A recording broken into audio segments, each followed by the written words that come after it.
muchas gracias por la invitación del doctor Santos y la Escuela Colombiana de Ingeniería.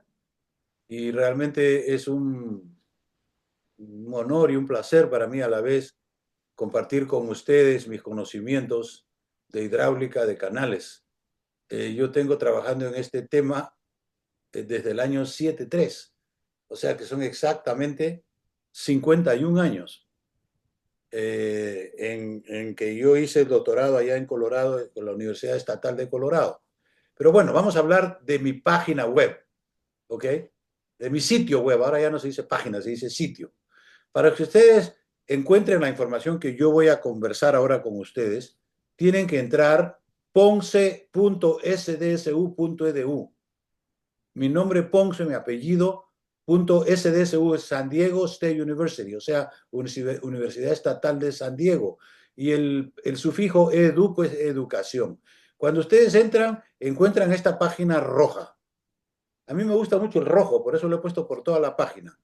Y en el principio de nuestro trabajo, a partir del año 91, no, perdón, 99 y 2000, porque ya tenemos 25 años, ahí dice, aquí dice, como ustedes ven, 25 años en línea, el año 99 y 2000, uno de mis trabajadores, uno de mis colaboradores, le indiqué que hiciera él esta página y después luego la construimos, la arreglamos y así ha quedado y no se va a cambiar. Mucha gente me ha dicho que, doctor, ¿por qué no hace usted una página más moderna? Y mi respuesta ha sido siempre no. Porque esto es para mí. Yo no tengo ningún problema de compartir con ustedes, pero esta página es para mí, es mi página, para mi uso. Y yo esta página uso todos los días. Todos los días de la vida entro yo a la página. Es más, ahí dice, la última vez que lo vi, esta página fue en inglés el jueves, diciembre 5. Hoy es día jueves, diciembre 5. Esta mañana he estado trabajando en esto. Ayer también, todos los días. Y no sé, ya se darán cuenta ustedes, si la han visto alguna oportunidad, que es inmensa, es muy, muy grande. No les quiero decir cuántos enlaces hay porque no, nunca los he contado, pero yo estimo entre 10.000 y 20.000 enlaces. ¿Y para qué contar? Y además, ¿a quién le interesa? Lo cierto es que aquí hay, como dice el doctor Germán, una riqueza tremenda en conocimientos de hidráulica y de otras cosas también, no solamente hidráulica. Pero entremos, yo les voy a mostrar dónde está el artículo que yo voy a presentar hoy día. Para entrar al artículo, ustedes tienen que entrar aquí donde dice Learning, ¿ok? 400, Learning. Y va a aparecer otra página. Germán, ¿estás viendo la segunda página? Sí, ¿no? Sí, Sí se puede. sí, Luego, cuatro. luego entran a la página 400, porque esa página, son 9 páginas, son 100, 200, 300, 400, etcétera. Ahí van ustedes a la hidráulica, 410. Y aquí están todos mis enlaces de hidráulica. Ya ven como ustedes, esto es casi como mi oficina en línea. ¿Ok? Y aquí tengo yo en el 41078, como ustedes ven, 410, y luego hay 99 links aquí. 41, 41078, ese es el 078. Este es el artículo que yo voy a tratar hoy día en inglés. Ahí está. The Control of Road Waves in Channelized Rivers. ¿Ok? Y este es el artículo. Y cuando el doctor Santos me invitó para presentarles este trabajo a ustedes, yo ya lo había hecho hace 5 años en inglés, pero ahora ya decidí hacerlo en español. O sea, eh, traducirlo. Y es lo que hemos hecho ahora. O sea que si ustedes van al link o al enlace 41434, allí van a ver el artículo que vamos a tratar hoy día. Control de ondas de rollo en ríos canalizados de alta pendiente. ¿Ok? Ahora, pero si ustedes se olvidan de esto, por algún motivo, por ahí pueden entrar. Pero también lo tenemos aquí en la documentación en línea. Y todas estas referencias que ustedes ven aquí son los cursos que yo he dictado a través de los últimos 3 o 4 años. Desde la pandemia lo hemos hecho. Después de la pandemia entramos todos a la virtual y tenemos ahí, ¿cuántos? 46. Hay 46 cursos que hemos dictado desde el año 13. Perdón, esto fue reciente, ya la verdad que ni me acuerdo. Desde el año 13, sí. Desde el año 13 hasta el 24. Y aquí tengo el último, dice Control de ondas de rollo, Escuela Colombiana de Ingeniería, Bogotá, Colombia, 5 de diciembre. Aquí es donde está el material que yo voy a tratar hoy día. Ahora, este asunto, si yo le pongo aquí un poco más, un poquito más, ya ven ustedes que está aumentando el tamaño, ¿no es cierto, Germán? Sí, sí, sí, sí, está aumentando, ¿Se sí. ve bien claro o quieren más claro? Yo creo que se puede aumentar un trecito más si quiere. Sí, claro, por supuesto. Este es ilimitado. Ahí está. Ahí yo creo que ahí está Ahí bien. está bien, ya. Entonces, voy a hacer una presentación, o sea, una conversación sobre este tema. ¿Cuál es el tema? El control de ondas de rollo en ríos canalizados de alta pendiente. Hace un rato hablábamos que este tema es un poco oscuro, poco conocido. ¿Por qué? Porque se requieren tres condiciones para que esto sea problema. Primero es que el canal sea empinado, un canal de alta pendiente. Generalmente los ingenieros tratan de hacer los canales, bueno, los canales son subcríticos, de poca pendiente, pero cuando la pendiente ya pasa del 1%, ya es de alta pendiente, porque un poquito antes del 1%, dependiendo de la fricción, por supuesto, el cambio es de subcrítico a supercrítico.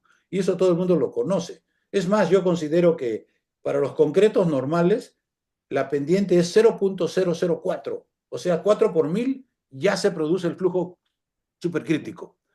O sea, 4 por mil, 10 por mil, o sea, 1% ya es flujo supercrítico ya en la mayoría de los casos de concretos y una cosa así, o sea, revestimientos.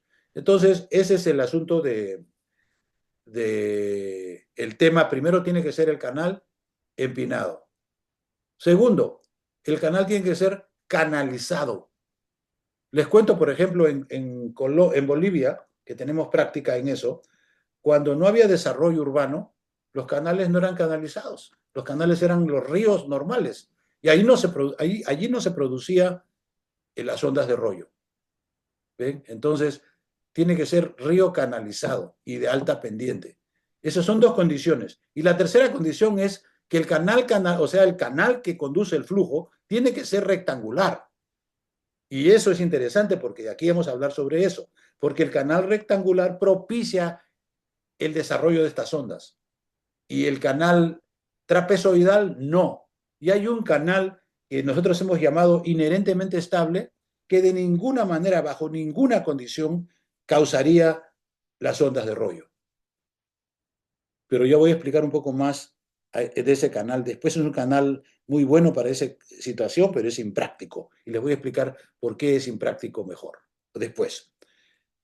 Yo tengo una coautora, Beatriz Choque. Ella es una ingeniera de La Paz, de Bolivia, que contribuyó con todos los datos de la sección 10 y 11.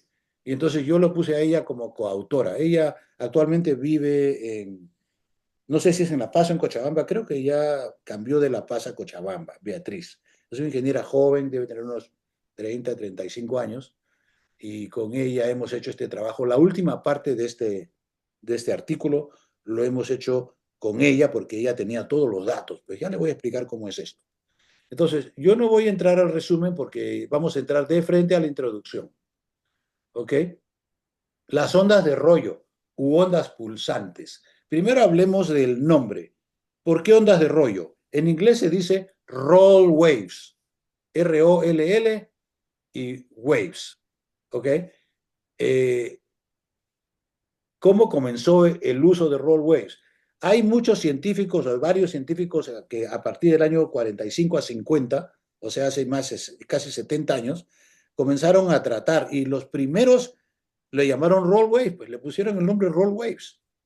Y entonces nosotros, después que hemos venido después, para traducir al español, le hemos dado en llamar ondas de rollo. Ese tema es un poco confuso y no están todos de acuerdo. Y a decir verdad, yo no les he preguntado a los españoles cómo lo harían ellos, porque aquí estamos en Latinoamérica, la idea era preguntar a los latinos, ¿no? Yo he preguntado justamente hoy en la mañana a mis colegas peruanos y me han dado un montón de historias. Unos dicen, bueno, llámalo ondas pulsantes. Otros dicen, no, ondas de rollo está bien, ya lo has usado tú y tranquilo. Y otros dicen, la verdad, que no conocemos porque el tema se presenta muy poco. Porque la condición esa, que les mencioné, las tres condiciones, se presenta muy poco, pues. Pero sí se presenta en Bolivia, perdón. En Bolivia se presenta mucho y les voy a decir por qué después. Entonces, los bolivianos teóricamente son expertos en esto, pero no expertos en diseñar los canales, sino expertos en expertos en ver las ondas de rollo cuando éstas se producen, que es muy diferente. Una cosa es que ver las ondas cuando se producen y otra cosa es diseñar el canal para que no se produzcan. Porque si usted diseña el canal para que no se produzcan las ondas, pues no las va a ver, sencillamente. Ahora, dígame ustedes, ¿estas ondas son raras? Bueno, sí son raras. ¿Son bonitas? Bueno, depende, porque si son pequeñas, sí pueden ser bonitas para observar, pero si son muy grandes, pueden poner en riesgo la vida o la vida de las personas. Yo tengo entendido, no sé si estaré correcto en esto, que una o dos personas en Bolivia ya fallecieron por ser muy arriesgados y ponerse al costado de la onda, etcétera, ¿no? No queremos hablar de eso porque es un poco feo, pero es la verdad. Entonces, comenzamos aquí con la historia. La historia de esto comienza con el señor Cornish, que tengo entendido que es inglés, que en 1907 publicó en una revista de geografía, es el Journal de la Royal Geographical Society, publicó esta foto. ¿Y por qué en 1907? Qué interesante esto. ¿Por qué no en 1807? Porque, bueno, para comenzar, en 1807 no había fotos.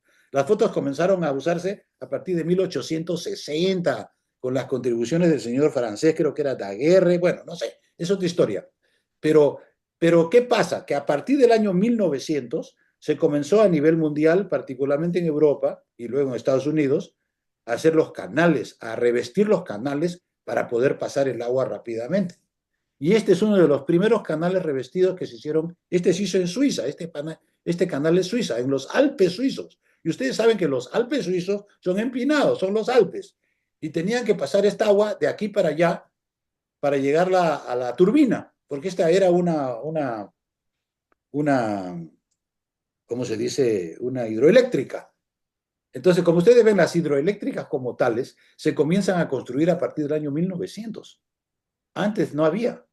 Antes, es más, la hidráulica como tal se desarrolló a partir del año 1880, por esa época. Antes, la hidráulica era antigua, la hidráulica de los romanos, la hidráulica de los incas, la hidráulica de otras civilizaciones, pero era una hidráulica, pues digamos, no técnica, porque no habían ecuaciones, etcétera. Ahora después le voy a contar una historia relativa a todo esto de la historia. Pero esta es una foto interesante porque es la primera foto de este tema. Estas son unas ondas recurrentes, o sea, son básicamente una serie de ondas. ¿Cuántas son y por qué son? Bueno, ¿por qué son si sabemos? Pero el periodo no sabemos. Yo personalmente no he llegado a ese nivel porque es un problema dinámico de encontrar o calcularle el periodo a la onda. En este caso, lo que sí se puede hacer es medir el periodo observado, por supuesto, y así lo hemos hecho. Tenemos una película, un film, un video, donde muestra que el periodo de ese evento era de 19 segundos. ¿Y cómo hacen eso? Te paras en un puente y ves que pasa la primera onda, la segunda onda, y mides con un cronómetro cuántos segundos. ¿Ves? Entonces, esto es una referencia muy temprana, digo yo. Bueno, y después de eso, que Cornish, además Cornish no era ingeniero hidráulico, era geógrafo. En Europa, sobre todo en Inglaterra, pues en esa época estaba muy desarrollada la geografía que después ya ha venido a desarrollarse a nivel mundial.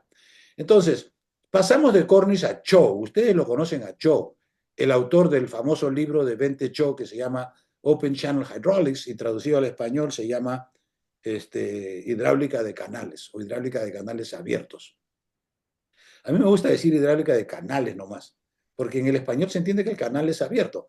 En inglés sería redundante, pero así es. Hay redundancias a veces históricas.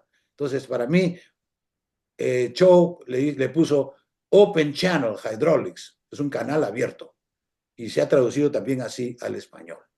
Entonces, esta es la primera foto que les voy a mostrar. Pero después este fenómeno se produce, ya les digo, bajo tres condiciones específicas. Entonces yo tuve la suerte de estar en Puno, Perú, el año 2007, y me invitaron a ver un proyecto de irrigación. Y ustedes saben muy bien que los proyectos de irrigación tienen canales principales, canales secundarios, etcétera. Este es un canal lateral en el proyecto de irrigación Cabana Mañazo, que cuando yo pasé, con la suerte que tengo, estaban viniendo las ondas de rollo, pues. Lamentablemente no hice un video en esa época, no estaba preparado, pero le tomamos la foto y tengo varias fotos. Algunas de estas fotos están en mi libro de canales. Yo tengo un texto de canales que los invito a ustedes para que lo vean. Está todo en mi página.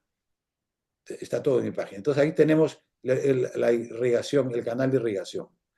Aquí vamos a enfocar el estudio de caso de los tributarios del río La Paz en La Paz, Bolivia, donde se ha documentado la recurrencia de ondas de rollo.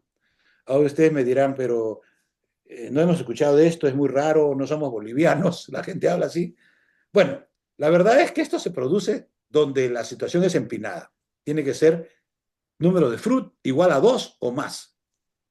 Y entonces, si usted está en el número de Fruit 1.5, puede ser que suceda, puede ser que no se suceda, pero ya después es muy probable que se suceda. ¿Y por qué digo muy probable? Porque hemos observado que a pesar de la condición o criterio de Bedernikov, a veces no se produce. Es más, a veces se produce, muchas veces no se produce.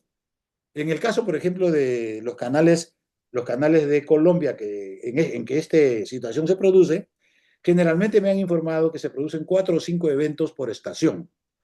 Como la estación dura 4 meses, la estación lluviosa, 4 o 5 eventos es obvio que va a ser uno cada 3 semanas o 4 semanas, y además eso no es constante, ¿no? Son 2 canales allá en los tributarios, pero son 6 ríos. Entonces, ¿por qué en los otros ríos no se producen estas? Ahí está el detalle. El detalle es que en estos 2 canales se producen, ya sea natural o artificialmente, las condiciones propicias para que estas ondas se produzcan, ¿no? Y digo La Paz porque La Paz, por ejemplo, en Cochabamba no es así, pero La Paz sí. La Paz es un laboratorio para el estudio de ondas de rollo, es la verdad. ¿Y por qué? Porque La Paz, ustedes no sé si conozcan, pero La Paz es una cárcava es un gully en inglés, gully, Gulli, muy grande, inmensa. Bueno, no tan grande porque La Paz tiene, en realidad son 2 ciudades, La Paz que está dentro de la Cárcava y el Alto que está fuera de la Cárcava. Si ustedes van aquí arriba, creo que veo un edificio, ahí ese es el Alto, aquí. El Alto le llama porque está alto. Bueno, está en la llanura, porque el hueco que hay ahí está la capital de La Paz. ¿Por qué los bolivianos en su inteligencia, o sea, su conocimiento de esa época, bueno, no eran los bolivianos, eran los españoles, esto fue hace 400 años. Los españoles pusieron La Paz, la capital, en el hueco. Bueno, eso es otro cuento, pero es cierto, ya no se va a mover, ahí está. Y entonces, La Paz, entonces vemos que toda la ciudad central está en la Paz, pero hay el Alto que está arriba, ¿no? Y a propósito, aquí hay un error de tipeo, que está en la traducción. Como esta traducción es nueva, se van a encontrar todavía errores. Yo le estaba mencionando aquí a Germán, al ingeniero, al doctor Germán, que yo pensaba que no tenía errores, pero sí las tiene. Ahí estoy viendo uno claro. Pero son errores que se arreglan y se van a arreglar probablemente hoy en la noche o mañana. Son errores muy, muy pequeños. Yo considero que esto está 99.9% libre de errores. Ok, entonces, en La Paz ha habido canalización. Cuando hicieron la canalización, que es a partir del año 70, los ingenieros, y voy a decir esto abiertamente, porque es la verdad, los ingenieros que diseñaron estos canales no sabían del número de Beternikov. Pero usted dirá, pero si el Beternikov apareció el año 45, pasaron 25 años y deberían saber. No, no sabían. Los ingenieros que diseñaron estos canales no sabían del número de Beternikov 25 años después que Beternikov. ¿Por qué? Bueno, no quiero entrar en eso porque hay una historia completa sobre eso. A lo mejor llegamos más tarde después a eso. Entonces aquí tenemos, a modo de ilustración, mostramos 2 videos tomados en La Paz en los últimos años. Entonces aquí les voy a mostrar para que ustedes vean qué es lo que estamos hablando aquí. Dice, haga clic encima para ver el video. Y ahí está el video.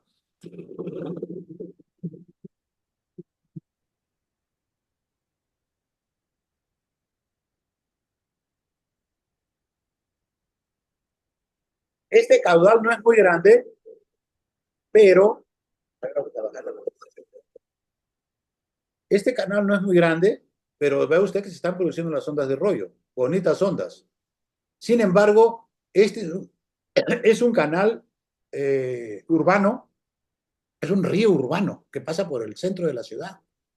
Y entonces hay puentes. como ustedes ven, varios puentes. Y los puentes obviamente no se han hecho para pasar ondas de rollo. Por lo tanto, la onda tropieza por el puente y hace un lío ahí. Están viéndolo, ¿no? Y ahora vamos a ver el otro lío. Este es el río Achumani. En el segundo rollo, ahora vamos a ver este otro, que es este es el río Huayna-Jahuira. La palabra un poco rara, pero es porque es de la zona, es de los aymaras. La población aymara habla, bueno, la población de aymara habla aymara, ¿no? Usted sabe muy bien que en el Perú, perdón, el Perú y Bolivia los dos idiomas nativos principales son el quechua y el aymara. Entonces, hacemos, ahora sí vamos a ver algo diferente.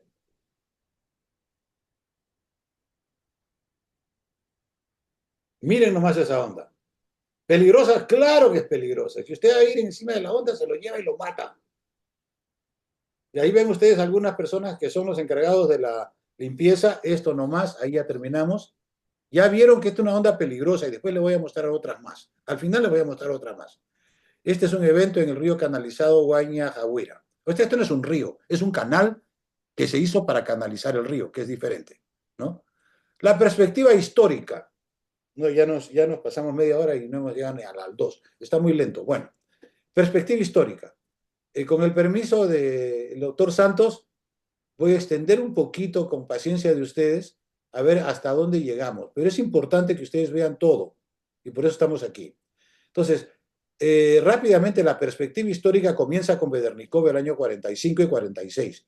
Es un ruso, un profesional ruso. Ha sido profesional y luego profesor, creo, allá en Rusia.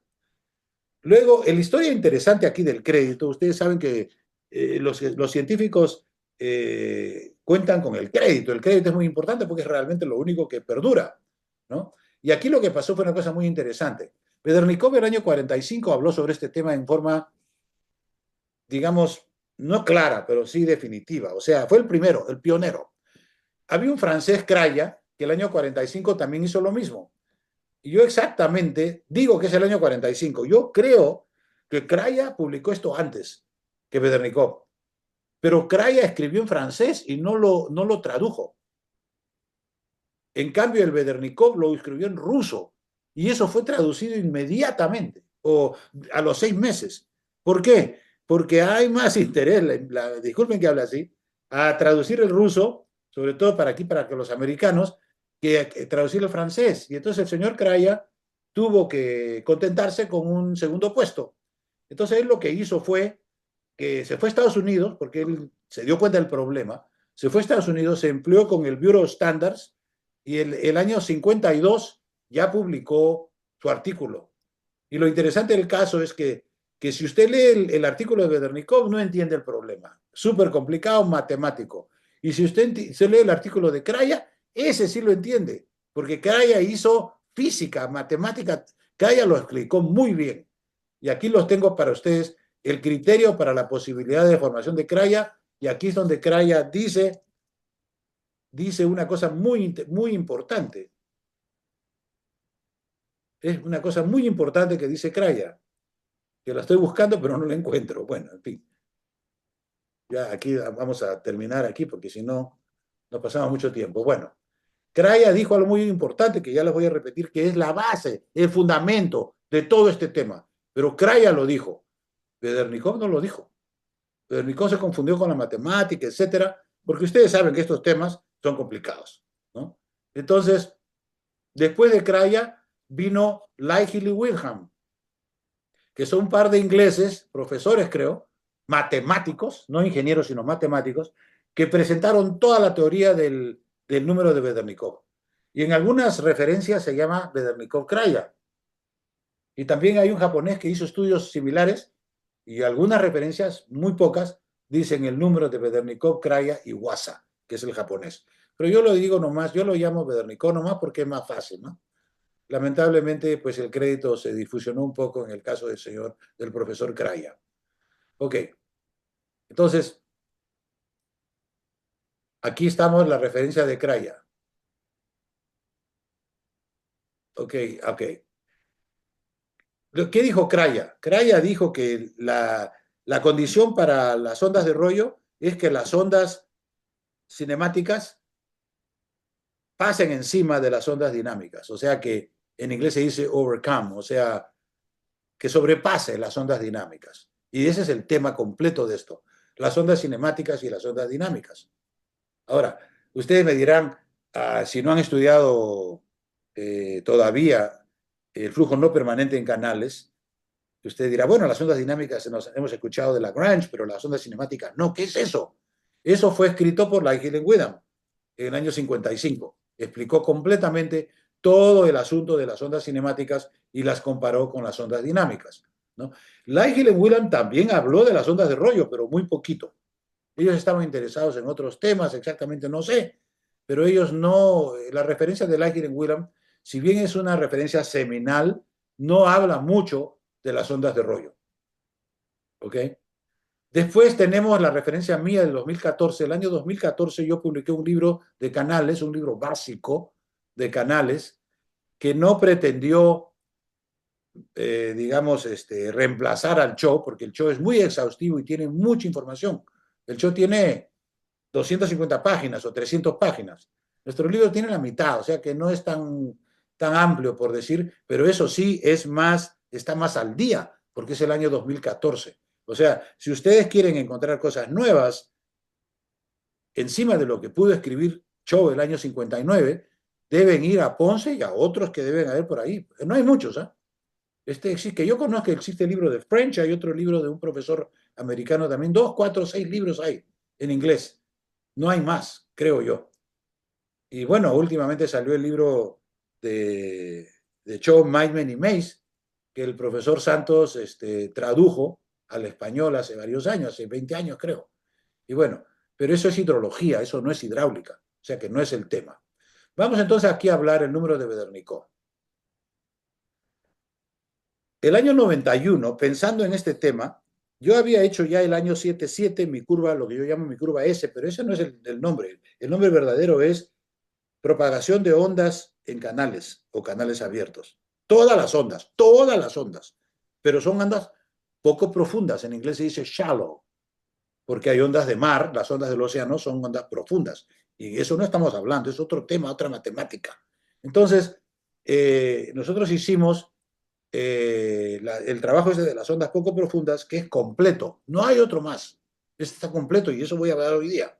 Entonces, ahí en el 91 complementamos lo que habíamos hecho en el 77. O sea, me tomó 14 años entrar a la verdadera, como se dice, la verdad de este tema. Identificamos tres velocidades de interés. La velocidad del flujo permanente, que llamamos U. La celeridad relativa V de la onda cinemática. Y aquí voy a hablar después de eso más claro. La celeridad relativa V, en lo que V es igual a C sub K, que es la celeridad de la onda cinemática, menos la U, que es la velocidad del flujo, como referencia. Y luego la celeridad relativa de la onda dinámica, W o V, igual a C dinámico menos U, en la cual CD es la celeridad de la onda dinámica. ¿Cuál es la diferencia entre celeridad y velocidad? La celeridad es la velocidad de la onda. La velocidad del flujo es otra cosa. Es más, la celeridad en los canales abiertos, bueno, en los canales abiertos, por ejemplo, en los casos de Bolivia, la celeridad excede a la velocidad permanente, el flujo permanente. Y es por eso que se empinan y se desarrollan las ondas de rollo. Cuando la velocidad es igual a la celeridad, no hay ondas, las ondas no se producen. Así que aquí para hacerlo más claro, vamos a hablar sobre las variables que hay, el caudal, el área de flujo, la velocidad media, ustedes conocen estos temas, ancho superior, radio hidráulico, profundidad hidráulica. El radio hidráulico no es la profundidad hidráulica. La definición, el radio hidráulica es sobre el perímetro mojado, o sea, incluye la fricción. En cambio, la profundidad hidráulica es sobre el ancho superior. Entonces, otro tema.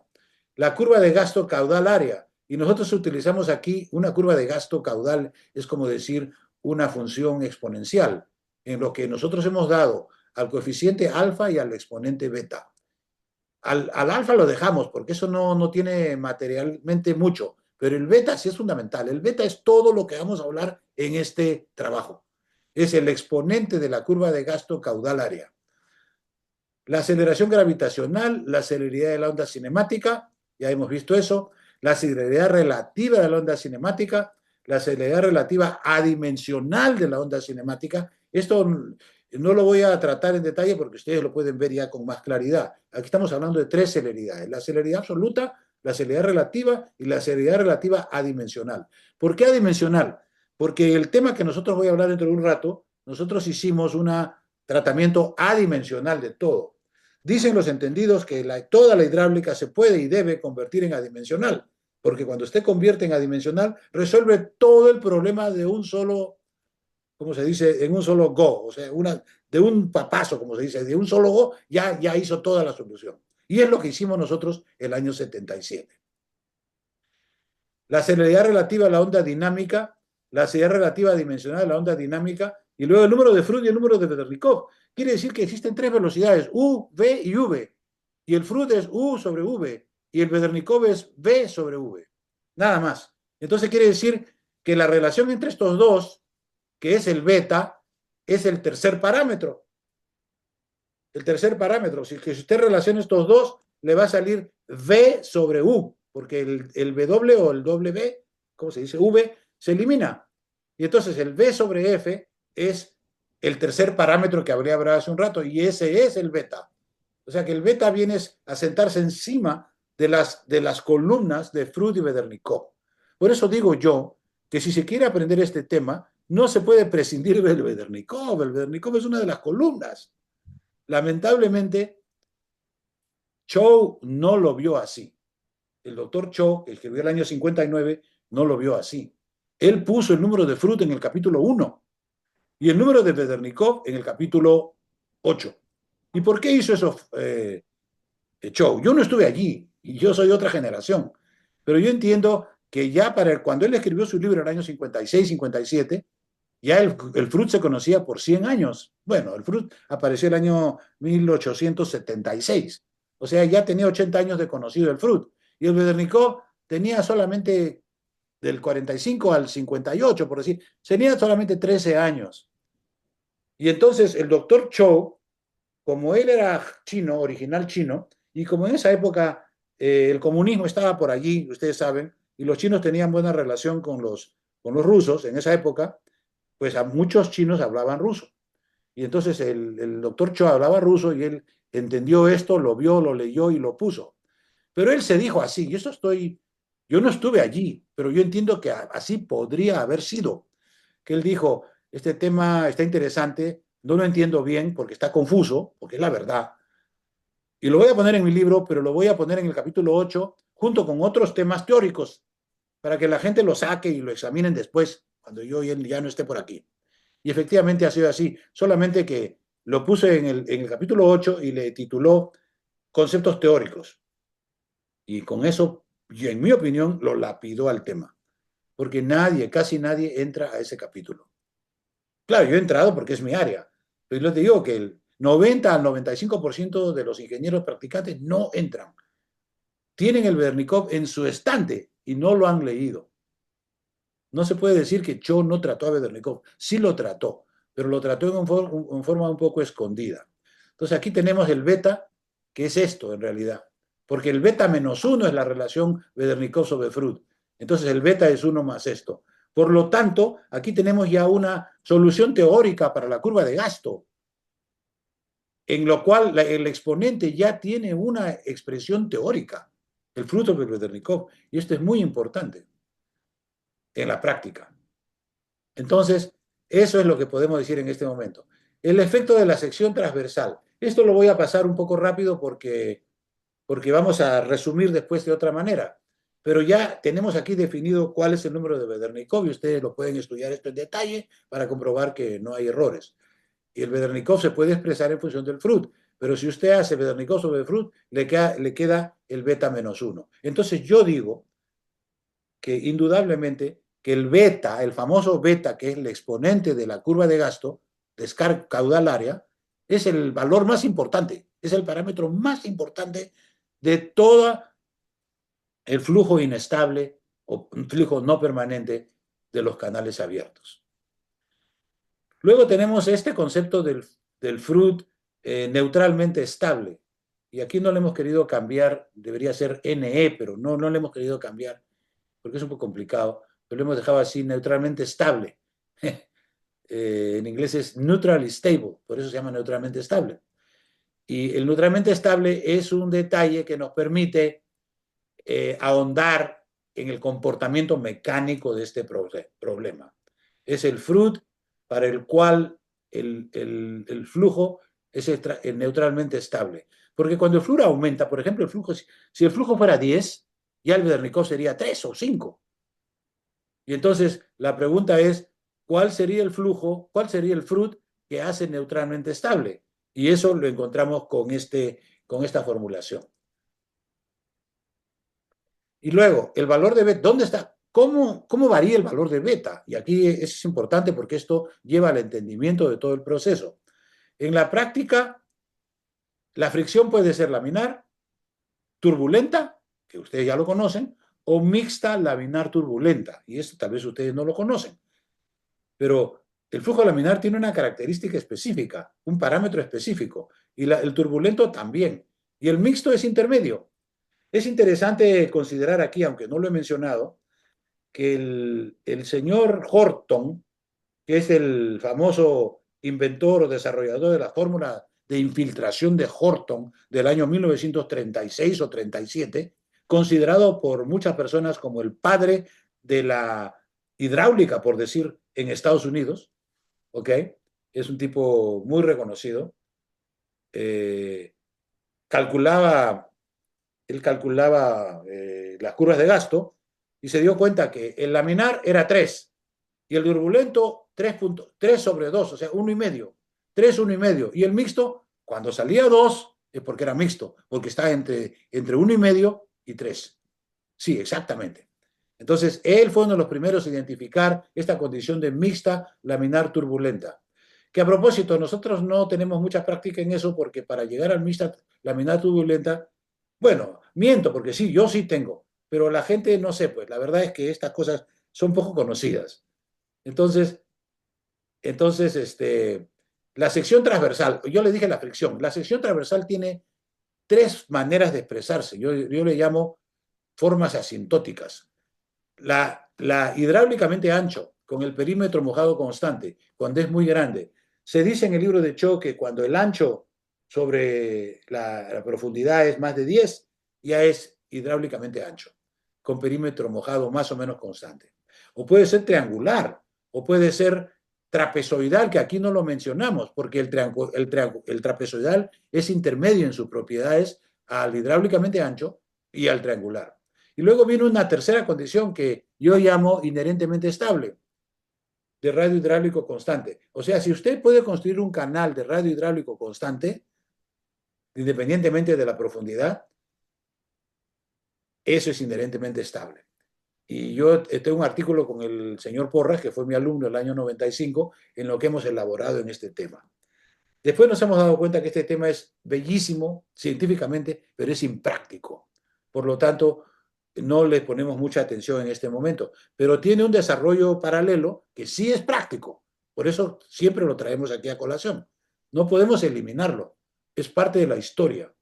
¿Ok? Entonces aquí tenemos, por ejemplo, los valores del FNS, o sea, el número de Freud neutralmente estable para valores de beta. ¿No? El laminar, el beta es 3, hidráulicamente ancho, y el número de Freud es 1,5. El número de Freud para neutralmente estable. ¿Qué quiere decir esto? Que muchos dicen, oiga, pero el número de Bernikov es mayor que Freud. No, no, porque si el flujo es laminar, el número de Bernikov que produce la inestabilidad es 1,5, o sea, menor que Freud igual a 1. Entonces aquí tienen ustedes el valor que produce la inestabilidad y el beta en general, ¿no? Entonces cuando el beta es 2, en el Mannen turbulento, el flujo es 1. Bueno, y así son todos. Como ustedes ven, aquí tenemos hidráulicamente ancho, triangular e inherentemente estable. No hemos llegado al trapezoidal, porque el trapezoidal es el que realmente se practica, porque es intermedio entre hidráulicamente ancho y triangular. Bueno, eso nomás voy a decir al respecto de este asunto de la variación de beta. ¿Ok? Pero esto es interesante porque como el número de Freud neutralmente estable determina la inestabilidad o estabilidad del caso, entonces habría que ver cómo varía el beta con el número de Freud neutralmente estable. Aquí tenemos una tabla que indica eso, que cuando el beta es 1.4, el número de Freud neutralmente estable es 2.5. O sea que si usted llega a 3, ya se puso inestable ya. Es mayor que 2.5. Pero cuando el beta es 1.3, el número de Freud neutralmente estable tiene que ser 3. O sea que si usted llega a 3.5, ya se puso inestable. Pero 2.5 no es inestable, o sea que es estable. Entonces, aquí estos son los límites, los umbrales para comparar los valores de beta con la ocurrencia de los números, de los ondas de rollo. Entonces, por ejemplo, si el beta fuera 1.04, usted necesitaría un número de Freud 25 para que se produzca la inestabilidad. Y el número de Freud 25 casi no se produce por la relación de fricción. La fricción tiene que ser finita. Y por más que usted le ponga lucita al canal, que es un plástico, no va a llegar al número de Freud 25. Será número de Freud 10 o 15 o 20, pero no 25. Es más, Cho tiene un gráfico en su libro en el cual es un análisis que llega al 25 y ahí se para. No existe un número de Freud igual a 50, punto aparte. Y eso lo tenemos nosotros muy bien explicado en mi libro. En mi libro que ya les mencioné, el libro que está en línea. Entonces, usted nomás no necesita llegar a 25, a 50, con 25 es suficiente. Por eso es que como el canal inherentemente estable indica que el número de Freud neutralmente estable va a ser infinito, entonces ya para qué llega, ya se va usted al techo, imposible que pase. Con 25 es suficiente. Y ese 25 le da a usted un 1.04 en el beta. ¿Ve? Entonces ya se están dando cuenta ustedes que el beta es fundamental para el diseño, totalmente fundamental. Ahora sí, propagación de ondas en canales. Voy a tratar el punto 5 y 6 y después el resto de los puntos los voy a dejar ya, digamos, un poco menos de tratamiento. A propósito, he ido lento, ya acordamos con el doctor Santos cubrir bien la mitad del artículo y no tan bien, o sea, en forma más rápida, la otra mitad, porque aquí son 12 partes del artículo. El tema de propagación de ondas en canales lo tuve que poner aquí, porque yo llegué al Vedernikov a través, la claridad del Vedernikov, a través de este tema de propagación de ondas. O sea que yo le debo a mi conocimiento al Vedernikov el haber hecho este trabajo de propagación de ondas.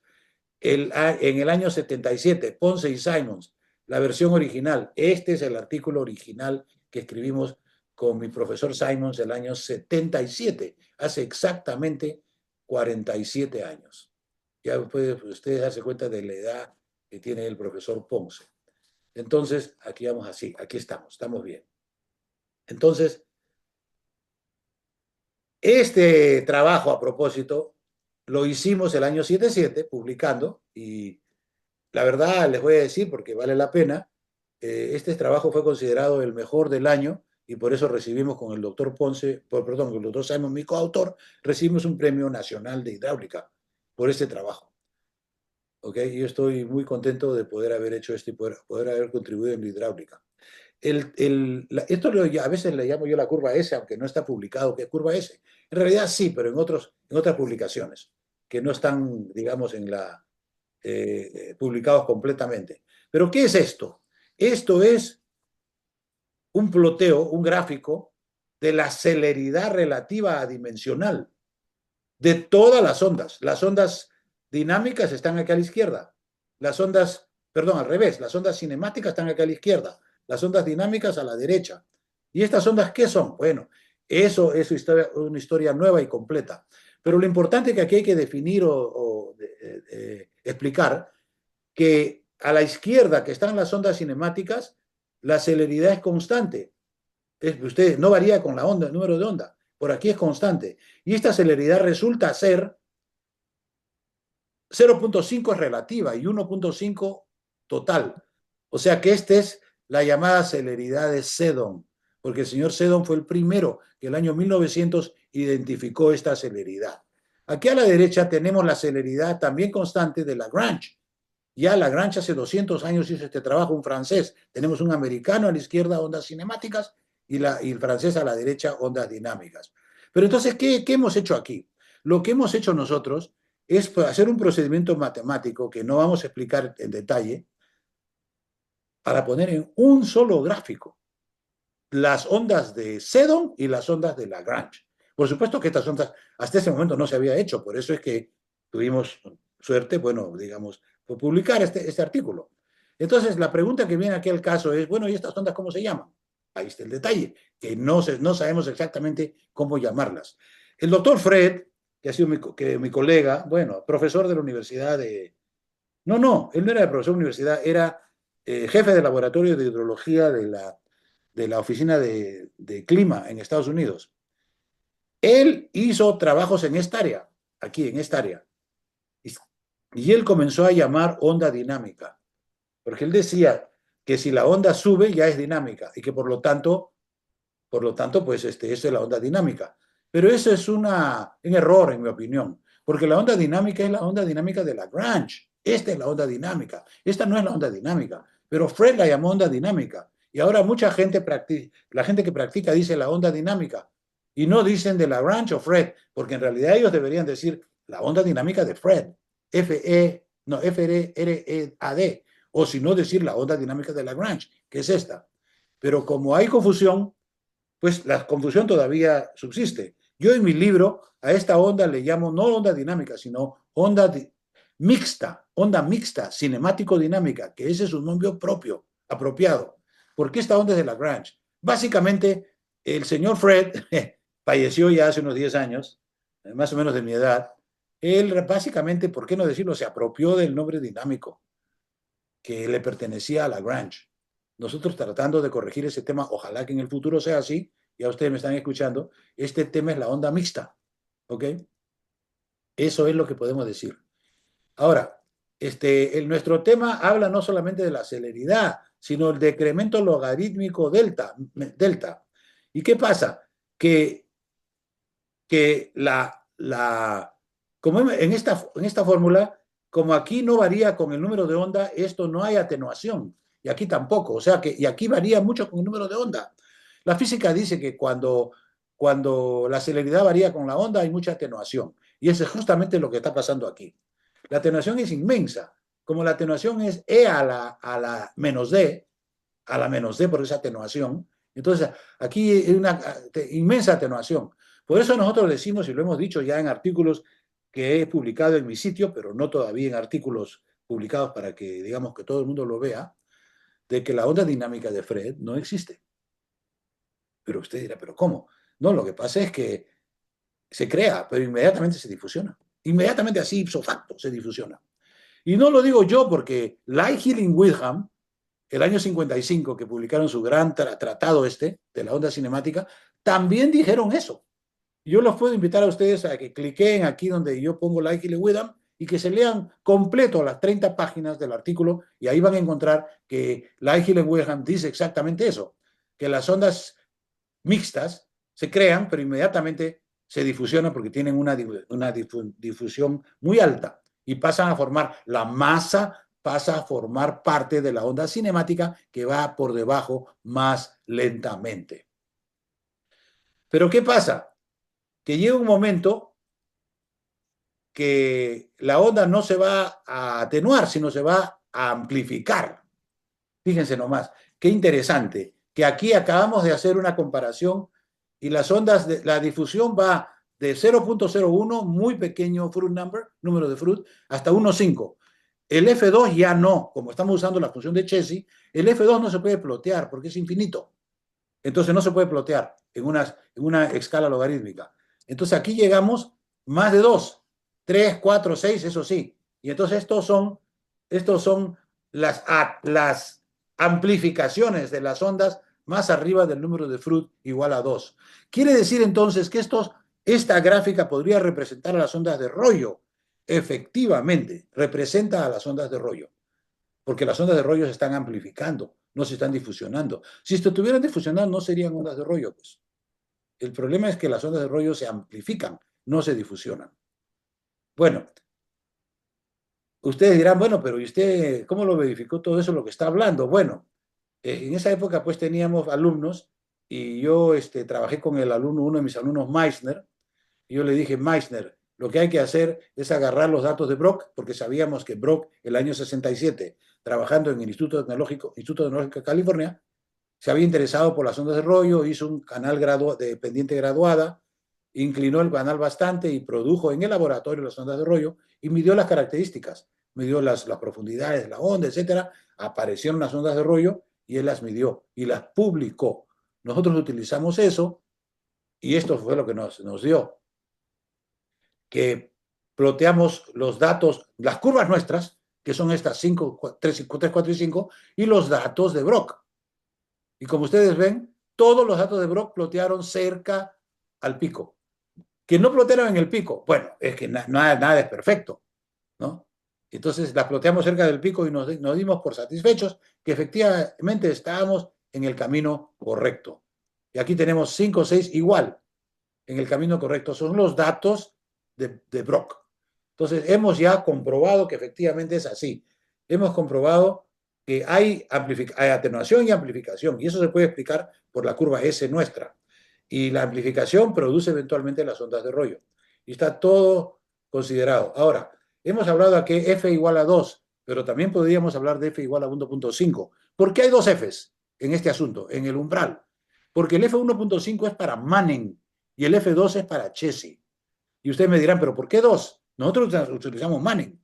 Bueno, en los Estados Unidos se utiliza Manning a partir del año 1900, porque el profesor Bratter de la Universidad de Michigan se le ocurrió enfatizar el número de Manning, o perdón, la fricción de Manning, y dejó por un lado la fricción de Chessy, que prácticamente pues no lo puso en forma preponderante, y por lo tanto ahora 99-1, y quién sabe más, se utiliza el número de Manning y no el de Chessy. ¿Cuál es la diferencia? Bueno, unos dicen que el Manning es más exacto. Yo no creo, la verdad. Para mí, a mí me gusta más el de Chessy. El Chessy puede adimensionalizarse. Y hemos llegado a muchas, no especulaciones, sino apreciaciones y hallazgos utilizando la no dimensionalidad de la función de Chessy. El Manning es imposible hacer eso.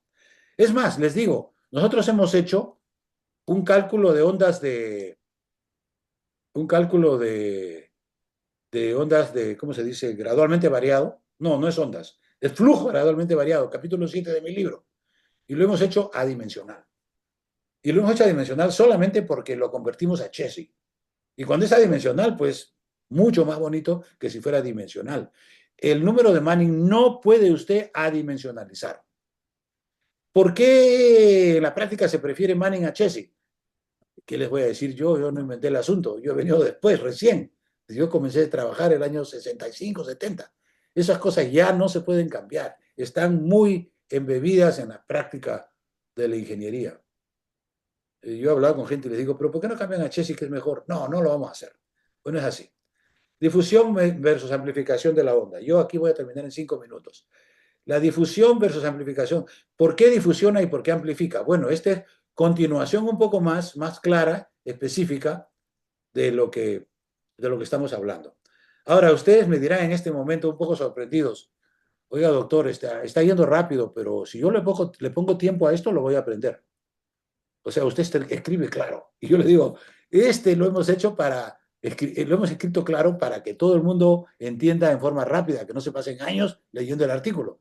Porque usted puede escribir un artículo que sea tan difícil de leer, porque le quite ecuaciones por aquí y por allá, que nadie lo va a leer al final. Lo interesa aquí era que todo el mundo lo lea. Y ustedes se van a dar cuenta que a ustedes le ponen a este trabajo un tiempito, unas horas, 3, 4, 5, 6 horas, lo van a entender completamente. Bueno, tal vez no completamente, pero van a entender el 90%. Entonces, aquí hablamos de lo que es la diferencia entre difusión y amplificación. ¿Y por qué tenemos que decir eso? Porque el Vedernikov es amplificación, ¿ves? La difusión de la onda es la difusión de la onda de avenida. Todas las ondas de avenida se van a difusionar, porque es así. A la hora de difusionarte, forman una avenida más grande y esa es la avenida que moja, que mata, que hace destrozos.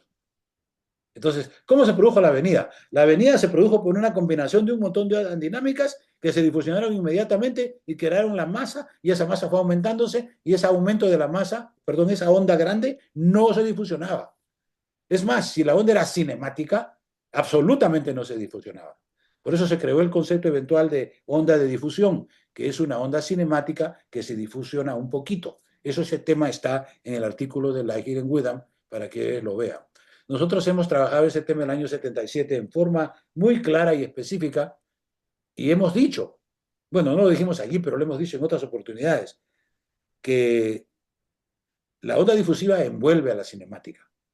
O sea que usted no necesita hacer un cálculo de onda cinemática, porque si hace difusiva, la onda difusiva va a envolver a la cinemática, comprender a la cinemática.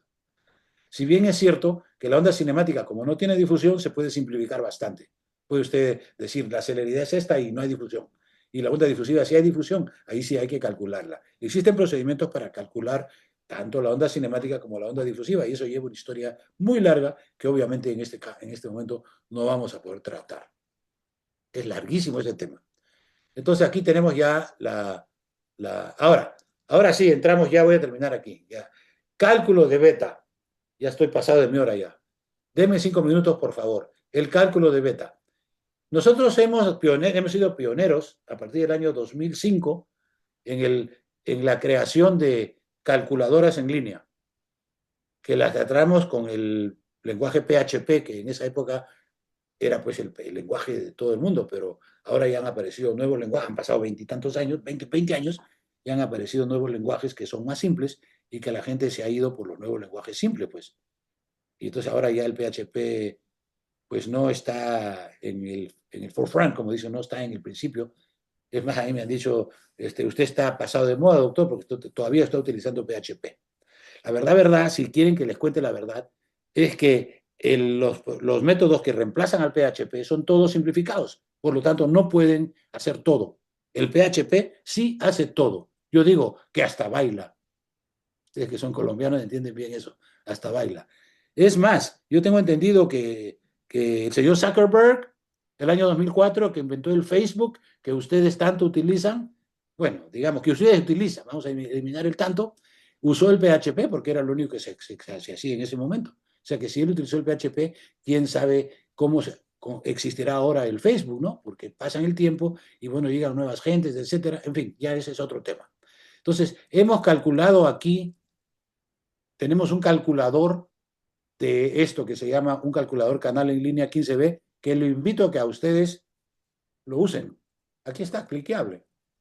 Aquí está, acá, el cliqueable, mire. Está acá, ahí está, cliqueable. Para que ustedes entren ahí a cliquear el canal, ahí está, para entren los datos y prueben ahí. Y este es un laboratorio viviente, ¿eh? O sea, laboratorio en línea. Es un laboratorio en realidad, porque usted puede hacer 10 tratos, 10 tratamientos o 10 intentos para encontrar cuál es verdaderamente el número de Bedernikov. Este cálculo calcula el número de Bedernikov. Pero no solamente el número de Bedernikov, calcula el caudal. En este caso le fijamos en 50 y al tratar de fijar en 50, o sea, por tanteos, le sale la profundidad. Usted me dirá, ¿de dónde sacó usted esa profundidad de 1.066? Por tanteos, tratando acá 50 para que sea un número redondo.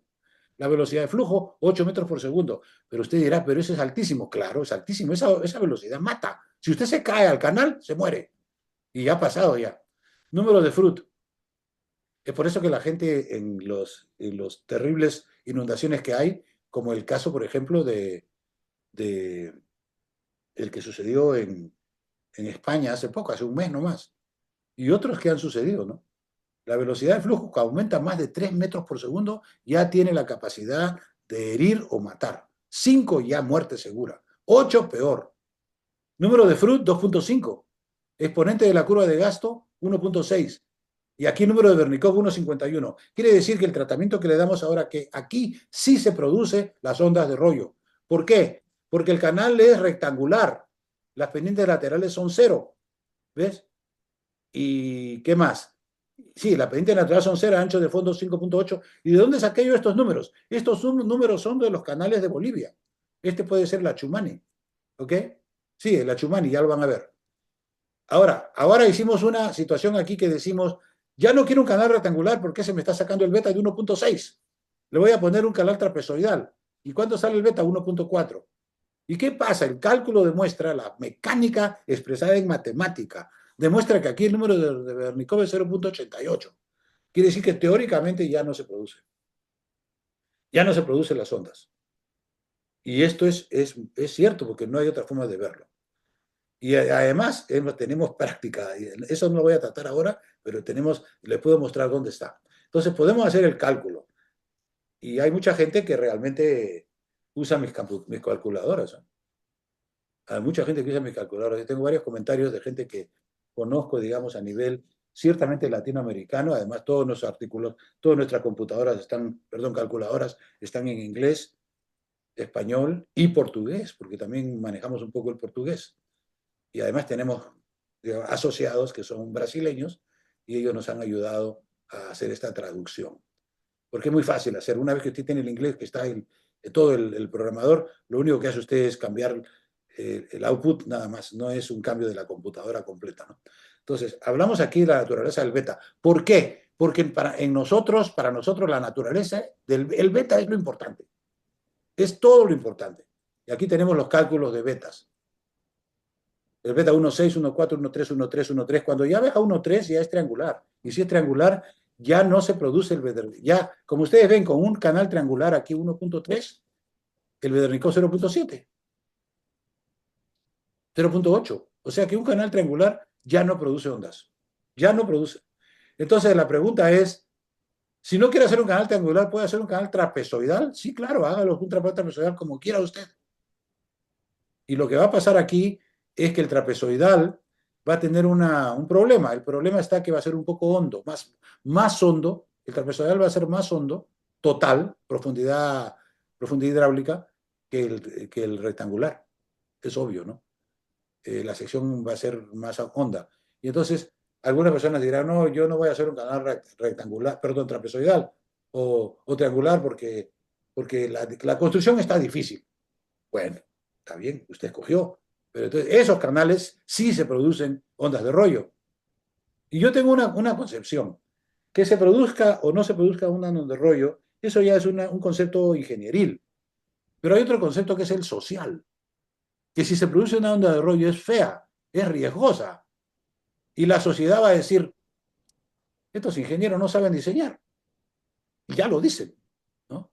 Entonces no echan la culpa que no hemos diseñado. Lo que pasa es que al principio no se hacía canales trapezoidales o triangulares porque eran difíciles de hacer. Pero ten por seguro que el canal trapezoidal, triangular sobre todo, ya no va a producir ondas de rollo. ¿Por qué? Porque el calculado Bedernikov es menor que 1. Ya no se puede producir, pues. Entonces, eso es el control mecánico. Aquí termino con el control mecánico.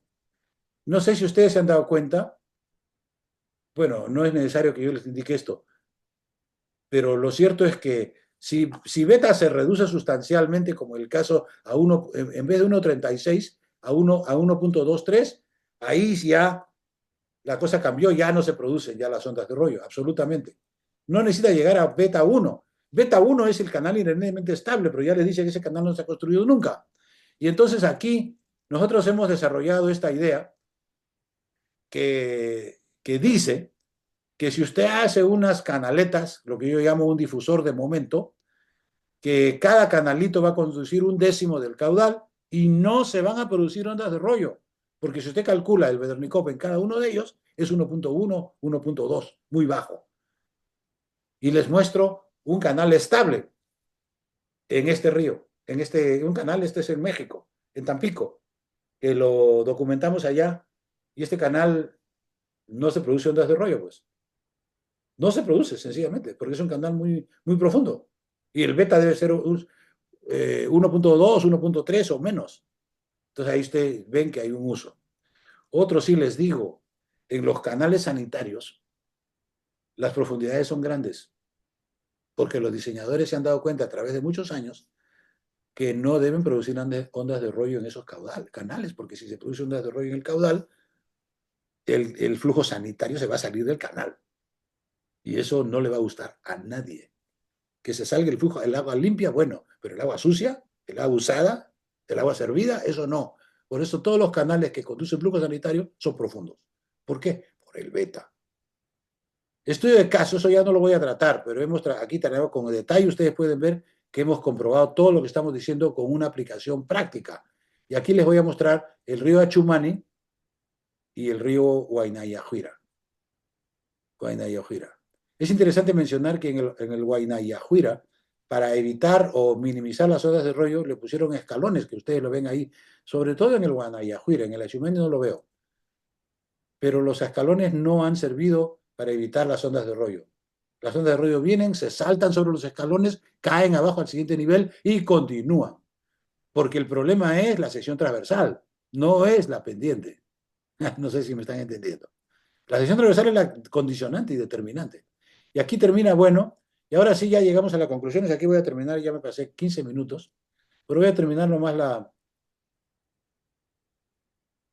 la metodología presentada en este artículo se ha aplicado a 2 ríos canalizados en La Paz, Bolivia, en los cuales se ha comprobado que las grandes ondas de rollo recurren con una frecuencia bastante preocupante. Una vez al mes o una vez cada 2 semanas es mucho. El análisis confirma que donde se han producido ondas de rollo en estos ríos canalizados, lo han hecho bajo beta mayor que 1.6 y V Bedernikov mayor que 1.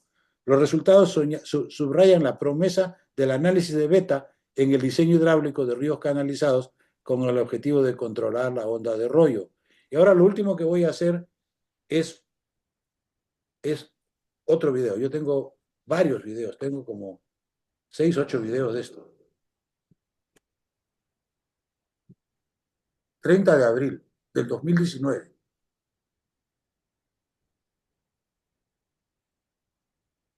Ahí viene la onda. Y la onda se va a chocar con el puente. Esta no se chocó. Vendrán otras.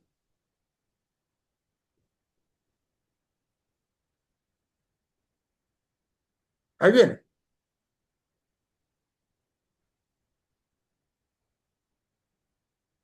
Y yo tengo otro film que no lo he puesto en este artículo, que la onda viene con una velocidad en el orden de 10 metros por segundo. Si usted no va a diseñar nunca un canal de empinado, pues no se meta. ¿Para qué si no lo necesito? ¿No? Es un tema raro. Sin embargo, tiene una característica. La característica es que es fundamental. Trata de temas fundamentales de la hidráulica. Y ustedes deben saber los fundamentos de la hidráulica. Eso es lo que digo. Y terminando, yo tengo un amigo aquí, un relacionado que es experto en hidráulica y aquí diseña él, todo diseña prácticamente, es el experto en hidráulica en San Diego. Y hace 10 años me lo conocí fulano, digamos un señor, y ya le hablé del número de Bedernico, y él me dijo, ¿y eso qué es? Y yo me di cuenta inmediatamente que no sabía. Y él era el experto en hidráulica de San Diego. Ahí nomás fue cuando yo le dije, mira, Juan, por decir un nombre, mira, Juan, este tema es importante. Y algún día te van a agarrar y te van a machacar por no saberlo. Tienes que saberlo. Y se lo enseñé. Le dije, aquí está todo. Y después me agradeció, un mes después me dijo, es cierto, usted tiene toda la razón. Eso es importante. Con eso termino. No, muchísimas gracias, doctor Ponce. Creo que también y agradecerle a todos los que estuvieron. Yo creo que es un tema bien interesante y como usted dice es fundamental de hidráulica y espero que en otra oportunidad hagamos una segunda sesión para profundizar algunos de estos temas.